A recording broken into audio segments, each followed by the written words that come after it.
인생에서 가장 힘들었던 때는 대학교를 졸업하고 러시아로 유학을 갔던 첫 번째 해라 이렇게 말했습니다. 모든 것이 힘들었던 것은 자기를 가르쳐주는 선생님께 이렇게 하소연을 했습니다. 사는 게 왜 이렇게 힘들죠? 라고 하소연을 했습니다. 그랬더니 그 러시아 선생님이 대답을 하지 않고 시집을 하나 이렇게 건네어 주더랍니다. 근데 그 시집 안에서 그 박신양 씨가 큰 깨달음을 주는 구절을 발견했습니다. 이 구절인데요. 당신의 인생이 왜 힘들지 않아야 한다고 생각하십니까? 라는 구절입니다. 당신의 인생이 왜 힘들지 않아야 된다고 생각하십니까? 굉장히 그 구절이 그 박신양 씨에게는 충격을 주었습니다. 그렇습니다. 우리가 왜 힘들지 않아야 된다고 생각할까요? 그러면서 자기의 삶을 한번 돌아보았다고 합니다. 힘들 때와 힘들지 않을 때가 얼마나 있었지 하고 생각해 보니까 즐거울 때보다 힘들 때가 훨씬 더 많았다는 것입니다. 그러면서 이런 얘기를 그 특강에서 했습니다. 힘들면 우리 인생이 아닌가요? 즐거울 때보다 힘들 때가 더 많은 것이 바로 인생인데 그 힘든 시간을 사랑하지 않으면 나는 내 인생을 사랑하지 않는다는 뜻이 되더라고요. 그런 얘기였어요. 여러분 힘들 때가 훨씬 많습니다. 힘들 때도 내 인생입니다. 그때도 기억이 됩니다. 그래서 이런 얘기를 해요. 우리가 이제 흔히 생각하는 공식 있잖아요. 힘들면 불행할 거다 라는 공식이 틀렸다는 거예요. 저는 그 강의를 들으면서 참 저도 느낀 바가 많이 있습니다. 여러분 힘들지 않은 인생은 없습니다. 또 힘들다고 다 불행한 것도 아닙니다. 힘든 인생을 힘들지 않게 살아가는 것, 힘든 인생을 행복하게 살아가는 것, 이것이 바로 현실적인 차원에서 잘 사는 것이 아닐까 그렇게 생각해 봤습니다. 여러분 우리가 이 힘든 인생을 힘들지 않게 살게 되기를 주 이름으로 축복합니다. 그것이 또 우리가 교회에 나오는 이유이기도 합니다. 주님은 말씀하십니다. 요한복음 16장 33절에 이렇게 말씀합니다. 이것을 너희에게 이르는 것은 너희로 내 안에서 평안을 누리게 하려 합니다. 세상에서는 환난을 당하나 담대하라. 내가 세상을 이기었노라 하십니다. 너희가 세상에서는 환난을 당하나 담대하라. 내가 세상을 이기었노라. 믿는다고 해서 환난을 당하지 않는 것은 아닙니다. 하나님께서 우리에게 힘을 주십니다. 위로하십니다. 그래서 그 어려움을 이기게 하십니다. 평안하게 하시고 힘든 상황 가운데서 승리하게 하십니다. 미국 사람이 제일 존경하는 대통령은 링컨 대통령이죠. 근데 링컨 대통령은 아주 심한 우울증을 앓았다고 해요. 태어나면서부터 좀 성격이 우울했는데 근데 링컨 대통령의 삶을 이렇게 보면은 우울증이 안 걸리는 게 신기할 것 같아요. 하나밖에 없는 동생이 어릴 때 죽었어요. 어릴 때 그의 어머니도 죽었습니다. 누나도 아이를 낳다가 죽었습니다. 또 그런가 하면 첫사랑인 여인도 사랑하는 중에 죽는 그런 비극을 겪고 결혼하고 나서는 두 아들을 먼저 보내는 죽는 그런 아픈 경우입니다. 보면은 정말 누가 멀쩡할 수 없겠다. 누구라도 우울할 수밖에 없겠다라는 삶을 살았습니다. 그런데 이 링컨은 우울증을 신앙의 힘으로 극복했습니다. 링컨은 늘 자그마한 성경책을 갖고 다니면서 기도했다고 하는데요. 이런 말을 한 적이 있습니다. 게티스버그 전투가 한창일 때 나는 기도를 하면서 그 모든 것이 하나님의 손에 달려있다고 생각했습니다. 그랬더니 달콤한 위안이 내 영혼 속으로 흘러 들어왔습니다. 게티스버그 전투는 남북전쟁의 제일 힘든 전투였잖아요. 그때 링컨이 기도했던 하나님의 손에 달려있다 그런 감동이 왔습니다. 그 하나님께 맡겼더니 그에게 위안이 왔다 이렇게 말씀하고 있습니다. 힘들 때마다 링컨 대통령은 기도와 말씀으로 하나님께 힘을 얻으며 그 어려움을 극복하였습니다. 힘든 순간을 하나님의 은혜로 이겨냈습니다.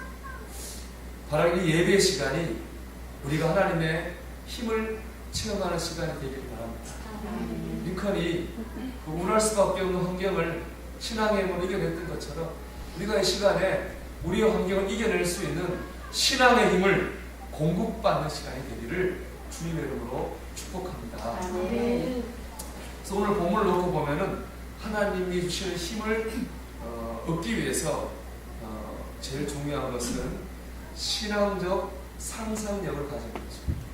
상상력의 주제인데요. 여러분, 상상력이라고 하는 건 지금이 아니라 앞으로 될 일을 미리 생각하는 힘이 상상력이죠. 앞으로 어떻게 될 거야 하는 것을 생각하는 것이 바로 상상력입니다. 그런데 그 미리 하는 생각을 신앙적으로 해야 한다는 것입니다. 신앙적 상상력을 가질 때 우리가 하나님의 힘을 공급받을 수 있습니다. 오늘 말씀 보면 엘라라는 골짜기에 블레셋과 이스라엘이 전쟁을 합니다. 그런데 블레셋에서 한 장군 하나가 나오는데, 여러분 이름 많이 들어가면 골리앗입니다. 그래서 키가 2m 10cm, 엄청 큽니다. 그리고 손에는 창을 들었는데 이 창의 무게가 11kg, 굉장히 무겁죠. 근데 이 11kg짜리 창을 마치 막대기 다루듯 자유스럽게 다루는 그런 용맹을 가진 장군입니다. 그리고 하는 말이 이렇게 말합니다. 누구든지 나와라. 나하고 1대1로 싸우자. 내가 지면 우리 모두가 다 항복하고 너희들의 종이 되겠다. 반대로 내가 이기면 너희들이 내 종이 되라. 그렇게 얼마나 싸움에 자신이 있었으면 그렇게 말할 수가 있었겠습니다. 하여튼 이 골리앗의 용맹과 자신감에 이스라엘 군대 사울왕 덜덜 떨었습니다. 그 엘라 골짜기에 모든 사람들이 골리앗에게 정신과 의지가 지배당하고 있었습니다.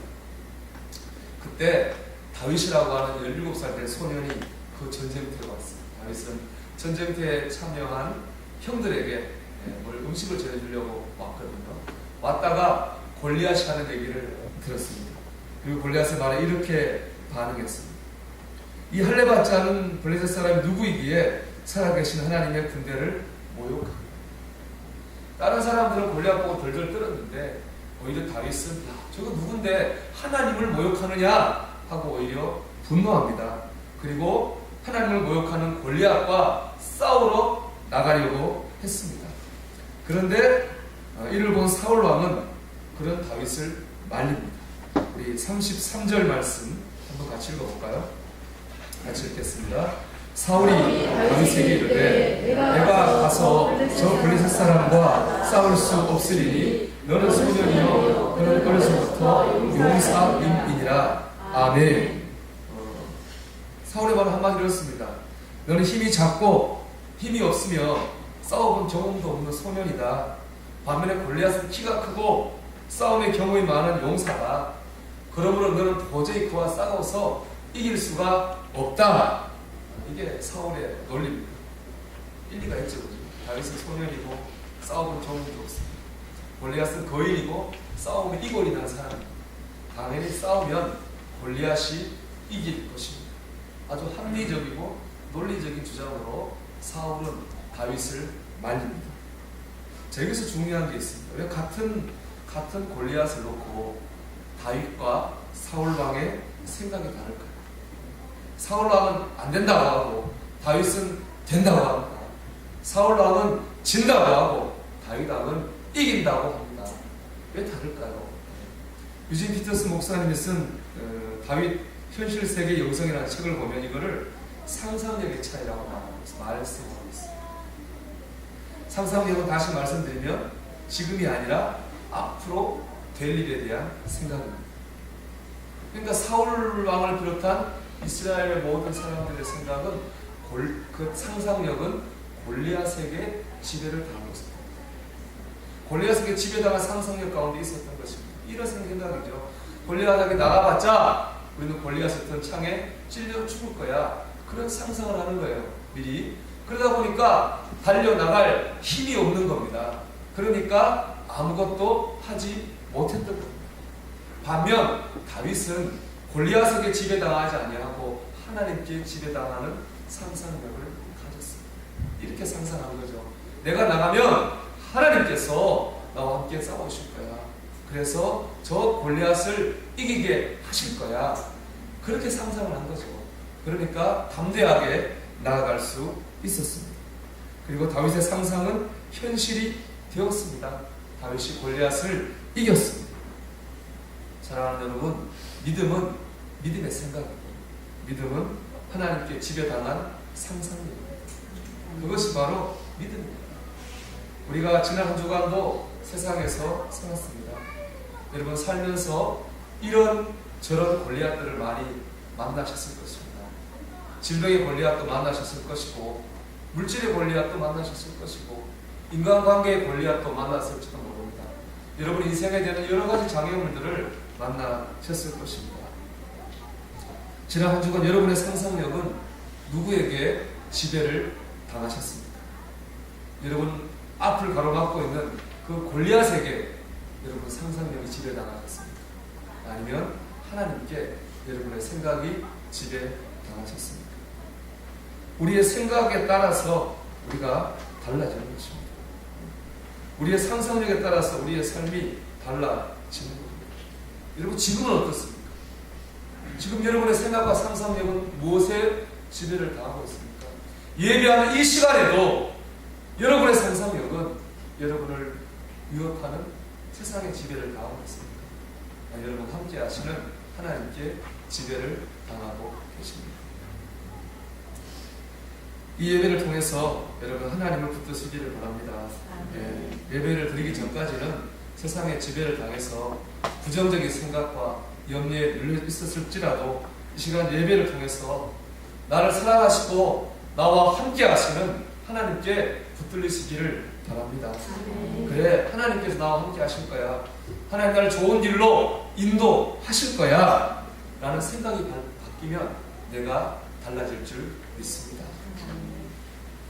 영국의 정신과 의사고 심리학자인 하드필드라는 분이 사람의 정신이 육체에 어떤 힘을 영향을 미치는가라고 하는 실험을 했습니다. 그래서 3명의 남자를 실험했는데 악력이 있죠.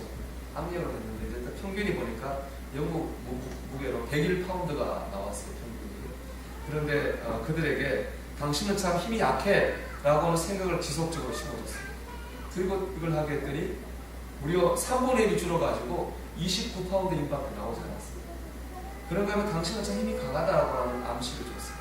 그리고 했더니 142파운드라는 훨씬 더 강한 힘을 발휘하게 됐어요. 저는 그 결과를 보면서 정말 충격을 받은 거고, 물론 힘이 강해지는 것도 좋은데 정말로 충격을 받은 것은 뭐냐면은 우리가 부정적인 생각을 하면 정말 약해지는구나 하는 걸 느꼈어요.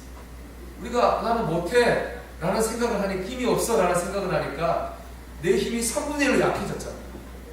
그 부정적 생각이 우리의 삶에 얼마나 큰 영향을 미치는가 라고 하는 것을 좀 충격을 받았습니다. 사랑하는 여러분, 부정적 생각을 떨쳐내십시오. 하나님 여러분과 함께 하실 것입니다. 하나님께서 다윗과 함께 하셨던 것처럼 여러분과 함께 하실 줄 믿습니다. 이기게 하실 줄 믿습니다. 그럼 이제 이런 얘기를 해보고 싶어요. 다윗이 하나님께 지배당한 상상력을 가지지 않았습니까? 우리가 그렇게 하나님께 지배당하는 상상력, 긍정적 믿음을 가지는 데 도움이 되는 것이 있습니다. 그건 뭐냐? 지난날 내 삶 가운데 역사하신 하나님의 은혜입니다. 다윗이 이렇게 긍정적인 믿음과 하나님께 주시는 상상력을 가질 수 있었던 이유가 무엇입니까? 우리 오늘 말씀 35절에서 37절까지 한번 같이 읽어보고자 합니다. 35절에서 37절을 같이 읽어보겠습니다. 내가 따라가서 그것을 치고 그 입에서 새끼를 건져내었고 그것이 일어나 나를 해하고자 하면 내가 그 수염을 잡고 그것을 쳐 죽였나이다. 주의 종이 사자와 곰도 쳤은즉 살아계신 하나님의 군대를 모욕한 이 할례받지 않은 블레셋 사람이니까 그가 그 짐승의 하와 같이 되리이다. 또 다윗이 이르되 여호와께서 나를 사자의 발톱과 곰의 발톱에서 건져내셨은즉 나는 이 블레셋 사람의 손에서도 건져내시리이다. 사울이 다윗에게 이르되 가라, 여호와께서 너와 함께 계시기를 원하노라. 아멘. 이 얘기는 그렇죠. 다윗의 원래 직업은 양치고 목동이었어요. 양을 돌보는 거예요. 양을 돌보다 보면 그 양을 노리고 짐승들이 맹수들이 옵니다. 목동은 그 맹수를 내쫓죠. 내쫓을 때마다 하나님이 함께 하셔서 그 맹수들로 하여금 물러가게 하십니다. 다윗이 이기게 하셨다라고 하는 다윗의 경험을 얘기합니다. 그래서 37절이 참 중요하다고 저는 생각합니다. 자, 37절 우리 아멘 한 대까지 읽어보겠습니다. 또 다윗이 이르되 여호와께서 나를 사자의 발톱과 곰의 발톱에서 건져내셨은즉 나를 이 블레셋 사람의 손에서도 건져내시리이다. 아멘. 여러분 그렇습니다. 이 말씀 참 여호와께서 사자와 곰의 발톱에서도 건져내셨는데 나를 이 블레셋 사람의 손에서도 건져내시리이다. 그때 나를 건지시고 도우신 하나님께서 지금 여기서도 나를 도우시고 건져내실 줄 믿습니다. 이것이 바로 다윗이 긍정적인 하나님께 지배당한 상상력을 가질 수 있었던 비결인 것입니다. 과거에 체험한 은혜를 붙잡고 현실을 바라보고 내일을 바라보는 것입니다. 그랬더니 믿음이 생깁니다. 그랬더니 하나님이 지배하시는 상상력을 가질 수 있었습니다. 신기한 건요, 사울도 이런 은혜를 체험한 경험이 있습니다. 사울이 이스라엘의 첫 번째 왕입니다. 사울이 어떻게 왕이 됐느냐? 제비 뽑기에서 왕이 됐어요. 그러니까 믿음 없는 눈으로 보면 운이 좋아서 왕이 됐어요. 그러니 누가 사울 왕을 진짜 왕으로 존경하겠어요? 사울은 그냥 운이 좋아 뽑힌 말만 왕이었어요. 그런데 어느 날 사울이 서로 밭을 갈고 있었거든요, 왕이. 그런데 암몬이라고 하는 나라가 이스라엘을 쳐들어옵니다. 그 얘기를 듣고 사울이 분기가 팽천해가지고 이스라엘 사람들을 모아가지고 암몬과 싸울 거예요. 여러분 생각해보세요. 왕이 서로 밭을 가르고 있어요. 그런 나라에 제대로 된 군대가 있겠습니까? 제대로 된 무기가 있겠습니까? 군대도 없고 무기도 없습니다. 그런데 사울 왕이 암몬을 쳐서 크게 이깁니다. 왜 그랬겠습니까? 하나님이 함께 하시고 도우셨기 때문입니다. 그 전투를 통해서 사울 왕은 진짜 왕으로 인정을 받게 됩니다. 경험한 걸로 치면 사울의 경험도 직접적인 경험이잖아요. 다윗이 한 경험은 양치다가 맹수 쫓은 거지만 사울이 한 경험은 전쟁에서 이긴 경험이에요. 그런 경험을 사울이 했습니다. 옛날에 이기게 하셨어요. 그럼 오늘도 이기게 하실 거라는 믿음을 가질 수 있음에도 불구하고 사울은 골리앗 앞에서 그때 받은 은혜와 그때 받은 체험들을 다 잊어먹고 말았습니다. 여러분, 지난날 신앙생활 중에 어떤 은혜를 경험해 보셨어요? 여러분 어떤 응답을 체험해 보셨습니까? 하나님께서 여러분과 어떻게 함께 하시고 어떤 방법으로 여러분을 도우시고 인도하셨습니까? 예수 그리스도는 어제나 오늘이나 동일하십니다. 그때 여러분과 함께 하셨던 하나님께서 오늘 지금도 우리와 함께 하실 줄 믿습니다. 아멘. 그때 여러분을 붙잡고 인도하셨던 하나님께서 지금도 우리를 붙잡고 인도하실 줄 믿습니다. 아멘. 여러분 이지선 자매에 대해 들어보셨을 겁니다. 그 자매는 대학교 4학년 때 오빠 차를 타고 가다가 교통사고가 났습니다. 그래서 차가 불이 났어요. 그 안에 있으면서 차 안에 있어가지고 온몸이 심한 화상을 입었습니다. 수십 번도 넘는 수술을 통해서 겨우 목숨을 건졌고 모양은 그 외모는 참 끔찍하죠. 그러니까 어떻게 보면 한 사람으로서 특별히 여성으로서의 삶은 끝났다 이렇게 볼 수도 있는데 그렇지만 이 이지선 자매가 그 모든 고난을 이기고 정말 믿음으로 꿋꿋하게 살아가지고 보는 모든 사람들에게 감동과 도전을 주는 그런 삶을 살고 있습니다. 그 자매에게 가장 힘들었던 순간은 바로 사고를 당한 그날이었습니다. 사고를 당해서 화상 당하면 뭐 아무것도 못하잖아요. 진통제도 안 듣잖아요. 응급실에서 너무 고통 가운데 정신없이 사경을 헤매고 있는데 목사님이 침방을 오셨습니다. 그리고 이런 말씀을 전하셨습니다. 이때를 위한 믿음이다. 이때를 위한 믿음. 그 자매는 평상시 신앙생활을 잘했습니다. 교회를 다니고 성가대도 했습니다. 그때 모든 신앙생활했던 모든 믿음이 바로 이 고난과 어려움을 이기기 위해서 준비되어진 것이라는 말씀입니다. 부자매의 책을 읽어보면 그 정신이 흐릿하고 상행을 행하는 중에서도 이때를 위한 믿음이라는 말이 마음에 깊이 들고 이때를 위한 그 말씀을 붙잡고 살아가는 것입니다. 이때를 위한 믿음입니다. 사랑하는 여러분, 그동안 하나님께서 여러분에게 주신 은혜가 있다면, 시험이 있다면 이때를 위한 것입니다. 어제 우리에게 주신 은혜는 오늘 믿음으로 살라고 우리에게 주신 것입니다. 여러분, 하나님이 주신 은혜를 기억하십시오. 오늘 다윗의 고백을 기억하시기 바랍니다. 여호와께서 나를 사자의 발톱과 곰의 발톱에서도 건져 내셨은즉 나를 이 블레셋 사람의 손에서도 건져 내시리이다. 하나님이 함께 하실 것입니다. 하나님이 인도하실 것입니다. 하나님이 지배하시는 상상입니다. 하나님이 지배하시는 생각으로 담대히 나아가시기를 주님의 이름으로 축원합니다. 우리 찬송하겠습니다. 찬송가 301장을 찬송하겠습니다.